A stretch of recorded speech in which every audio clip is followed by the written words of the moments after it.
Un peu d'histoire cette semaine à la Web TV des îles. Découvrez l'un des joyaux du patrimoine des îles de la Madeleine, soit le Rocher aux Oiseaux, à l'époque où y habitait le gardien du phare, M. Alfred Arsenault.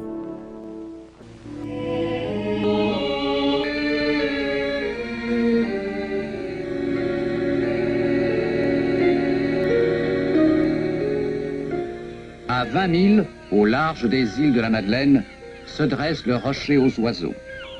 Îlot dénudé dont les flancs tombent verticalement dans les eaux du Golfe, en plein sur les routes maritimes du Saint-Laurent. Du haut des corniches, les oiseaux de mer font sans trêve entendre leurs cris monotones.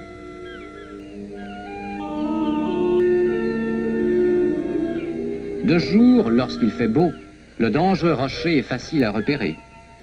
Mais de nuit ou dans le brouillard, tout danger n'est écarté que grâce au phare et grâce à la vigilance des deux seuls habitants de l'îlot.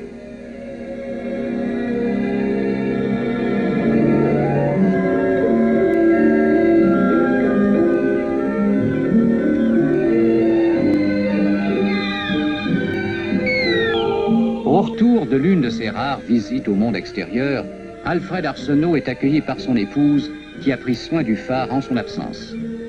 Malgré leur isolement, les Arsenault sont heureux sur le rocher.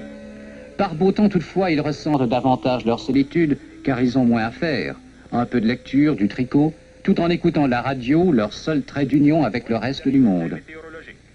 Une nappe de brouillard se déplace rapidement d'est en ouest dans le golfe Saint-Laurent. On prévoit qu'elle atteindra les îles de la Madeleine.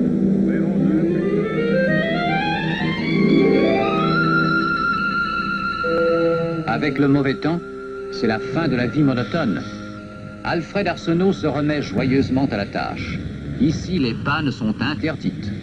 Grâce à des soins incessants, les machines sont toujours prêtes pour tout cas d'urgence.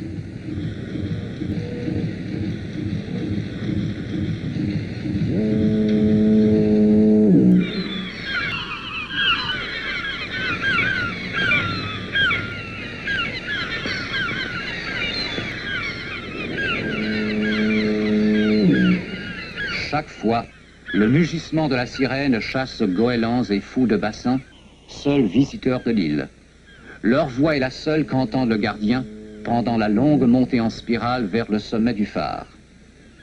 Beau temps, mauvais temps, il accomplit cette tâche tous les jours de son existence. Examiner la lampe et l'allumer pour guider les navires qui traversent le Golfe.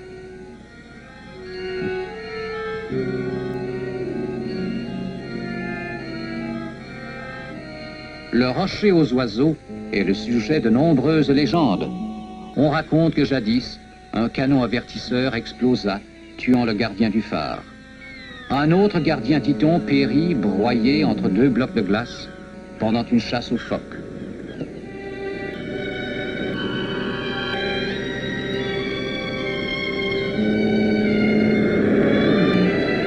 D'un bout de l'année à l'autre, les époux Arsenault sont liés à leur rocher, et la mer qui les tient prisonniers est aussi leur raison d'être.